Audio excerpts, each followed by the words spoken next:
decision to have a child should not be a matter to be decided by the male-dominated legislatures. 1960s and 70s ushered in big changes for women in America. From family life to the workplace to reproductive rights, there was a charge for change known as the women's rights movement. But long before then came the fight for women's suffrage, which granted American women the right to vote in 1919. That movement, led by Susan B. Anthony and Elizabeth Cady Stanton, paved the way for the second wave of feminism in the 60s and 70s.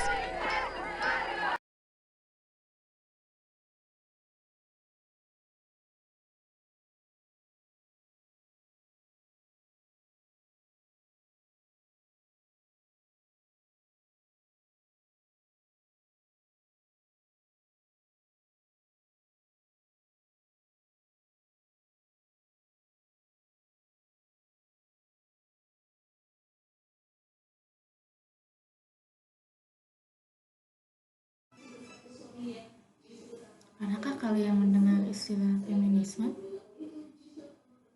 Awalnya, saya sendiri pun tidak mengetahui apa itu feminisme. Saat saya remaja, saya baru memahami apa itu feminisme. Lalu, apa sih arti dari feminisme itu sendiri? Feminisme adalah sebuah gerakan atau advokasi untuk mencapai kesetaraan gender di lingkup sosial, ekonomi, dan politik. Tapi hal ini menimbulkan pertanyaan, jika memang ini gerakan ditujukan untuk mencapai kesetaraan gender, mengapa namanya harus feminisme yang identik dengan kata feminin? Feminisme itu sendiri lahir sebagai jawaban atas sistem patriarki, sistem di mana kaum laki-laki mendominasi perempuan dalam pemegangan peran-peran penting di seluruh lapisan masyarakat. Karena sejak dulu pun kita tahu, laki-laki lah yang sedang memegang peranan penting dalam masyarakat. Dan dalam hal ini, feminisme selalu menekankan mengenai konsep peran gender. Lalu, sebenarnya apa maksud dari gender itu sendiri?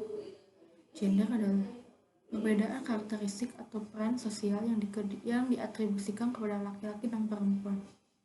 Dari dulu, sebagai seorang anak perempuan, saya pun juga sering mendengar kalimat perempuan harus bisa masak, perempuan harus bisa melakukan pekerjaan rumah tangga dengan benar, atau yang paling parahnya, yang melukai hati saya adalah untuk apa sekolah tinggi-tinggi kalau hanya akan menjadi ibu rumah tangga.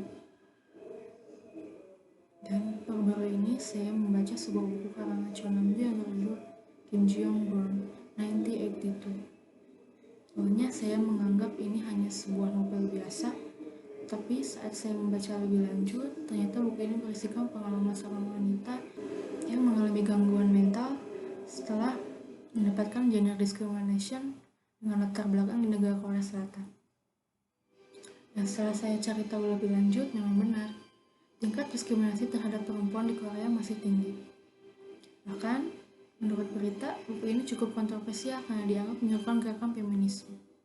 Publik figur yang kedapat membaca buku ini mendapat kecaman dari publik, terutama dari kaum laki-laki yang merasa marah karena si publik figur tadi menunjukkan dirinya adalah seorang feminis.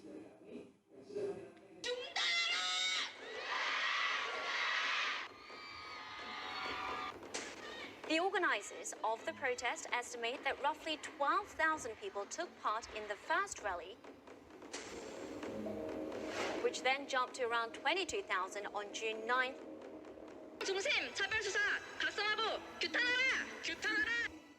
Pada 9 Juni 2018, sekitar 22.000 perempuan turun ke jalanan untuk menunjuk rasa memperjuangkan privasi mereka karena maraknya kamera mata-mata. Sebuah kamera kecil yang sengaja dipasang di toilet atau ruang ganti wanita untuk mengintip aktivitas perempuan di dalamnya. Dan menurut laporan Human Rights Watch, foto atau video yang ditangkap oleh kamera tersebut kemudian disebarkan secara online. Perbuatan tersebut dianggap melanggar privasi perempuan. Dan sepanjang 2017, ada sekitar 6.000 laporan kejahatan terkait perekaman ilegal berdasarkan data kepolisian Korea Selatan. Fenomena di Korea Selatan tersebut disebut sebagai epidemi kamera mata-mata. Dan semakin menjadi, pada 2018, polisi menangkap pelaku yang ketahuan memasang kamera tersembunyi di sebuah motel. hidden inside lighters, hidden in small objects and walls. They're secretly filmed everyday activities such as being inside a locker room or being in a public restroom. 불법 촬영물 유포자를 징역형으로만 처벌하도록 하는 등